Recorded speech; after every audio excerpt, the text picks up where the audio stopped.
ঢাকা জামালপুর রুটে রাজীব পরিবহনে বড় পরিবর্তন, সার্ভিস উন্নত করতে 13টি যুগান্তকারী সিদ্ধান্ত। আসসালামু আলাইকুম এভরিওয়ান। আপনারা যারা ঢাকা থেকে জামালপুর রুটে নিয়মিত যাতায়াত করেন তাদের জন্য একটি বিশাল ও স্বস্তিদায়ক খবর রয়েছে। ঢাকা জামালপুর রুটে দীর্ঘদিন ধরে সার্ভিস প্রোভাইড করে আসছে জনপ্রিয় বাস অপারেটর রাজীব পরিবহন। সাম্প্রতিক সময়ে তাদের লোকাল সার্ভিসের কারণে যাত্রীদের নানা ধরনের ভোগান্তি পোহাতে হচ্ছিল। তবে এবার রাজীব পরিবহন তাদের পুরনো সুনাম ও ঐতিহ্য ফিরিয়ে আনতে গ্রহণ করেছে 13টি গুরুত্বপূর্ণ ও ঐতিহ্যবাহী সিদ্ধান্ত। আজকের ভিডিওতে আপনাদেরকে জানাবো সেই 13টি সিদ্ধান্তের বিস্তারিত। চলুন জেনে নেওয়া যাক। প্রথমত, সম্পূর্ণ গেটলক সিটিং সার্ভিস চালু করা। রাজীব পরিবহন এখন থেকে সম্পূর্ণ সিটিং সার্ভিস হিসাবে পরিচালিত হবে। কোনো অবস্থাতেই কোনো দাঁড়ানো বা লোকাল যাত্রী বহন করা যাবে না। দ্বিতীয় সিদ্ধান্ত, ঢাকা গাজীপুর সময়সীমা নির্ধারণ। ঢাকা মহাখালী বাস টার্মিনাল থেকে গাজীপুর রাজেন্দ্রপুর কাউন্টার পর্যন্ত যাতায়াতের সময় নির্দিষ্ট করে দেওয়া হয়েছে 1 ঘন্টা 50 মিনিট।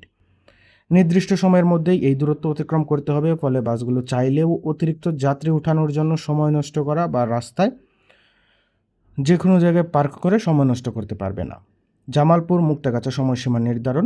জামালপুর রাজীব কাউন্টার থেকে মুক্তাগাছার ভাবকির মোড় রাজীব কাউন্টার পর্যন্ত পৌঁছাতে সময় বেঁধে দেওয়া হয়েছে মাত্র 60 মিনিট বা 1 ঘন্টা। জিপিএস ও সিসিটিভি ক্যামেরা স্থাপন। 1 আগস্ট থেকে 30 আগস্টের মধ্যে যাত্রীদের সুরক্ষা ও সার্ভিসের মান নিশ্চিত করতে প্রতিটি গাড়িতে জিপিএস ট্র্যাকার এবং 2টি করে সিসিটিভি ক্যামেরা স্থাপন করা বাধ্যতামূলক করা হয়েছে। পঞ্চম, হেভি লাইসেন্সধারী চালক। ড্রাইভারদের অবশ্যই ভারী বা হেভি ড্রাইভিং লাইসেন্স থাকতে হবে। ড্রাইভার ছাড়া কাউন্টার থেকে গাড়ি ছাড়াই যাবে না। এছাড়া ড্রাইভার পরিবর্তন হলে মালিক সমিতি ও শ্রমিক ইউনিয়নকে আগে থেকে অবহিত করতে হবে। অনেক সময় দেখা যায় কাউন্টার থেকে হেল্পাররাই বাস নিয়ে বেরিয়ে পড়েন, ফলে ঘটে দুর্ঘটনা। যাত্রী সেবার মান বাড়াতে কঠোর নির্দেশ দেওয়া হয়েছে। কোনো অবস্থাতেই যাত্রীদের সাথে খারাপ আচরণ করা যাবে না। ফিটনেস ও ফিট গাড়ি সার্ভিস। রুট সেফটি ও স্বাচ্ছন্দ্যের জন্য 2016 সালের আগের পুরনো বাসগুলো সার্ভিস থেকে সরিয়ে নেওয়া হবে।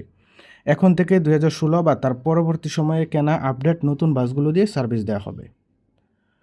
ফেরিঘাট থেকে নান্দিনা পর্যন্ত রাস্তা কিছুটা খারাপ থাকায় বাস নিয়ে ঘাট থেকে মূল রাস্তায় ওঠার সময় অবশ্যই ট্রাফিক নিয়ম অনুযায়ী গাড়ির সামনে দাঁড় করিয়ে নিরাপদভাবে চালাতে হবে। দ্রুত সময়ের মধ্যে বাসগুলোর পুরনো ডেকোরেশন, ভাঙা গ্লাস এবং সিট কভার পরিবর্তন করে একদম নতুন পরিষ্কার পরিচ্ছন্ন ডেকোরেশন যুক্ত করতে নির্দেশ দেওয়া হয়েছে। স্পষ্ট জানিয়ে দেওয়া হয়েছে গাড়ি মেকানিক্যালি ঠিক করে রাখা মালিকদের কাজ, আর রোডে সার্ভিসের মান ঠিক রাখা স্টাফ ও শ্রমিক নেতৃবৃন্দের দায়িত্ব।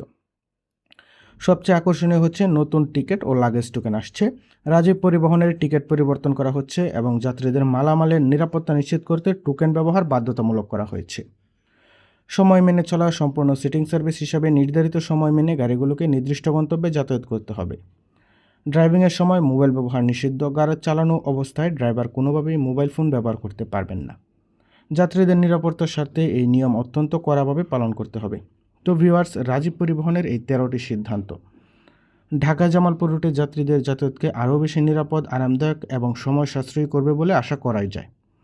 রাজীব পরিবহনের এই নতুন উদ্যোগ আপনাদের কাছে কেমন লাগলো? আপনার মূল্যবান মতামত আমাদের ভিডিওর কমেন্ট বক্সে লিখে জানান। ভিডিওটি ভালো লাগলে লাইক ও শেয়ার করতে ভুলবেন না। আর আমাদের চ্যানেলে নতুন হয়ে থাকলে এখনই সাবস্ক্রাইব করে বেল আইকনটি চেপে দিন, যাতে পরবর্তী যে কোনো তথ্যবহুল ভিডিও আপনার মিস না হয়। ধন্যবাদ সবাইকে। নিরাপদ হোক প্রতিটি যাত্রা।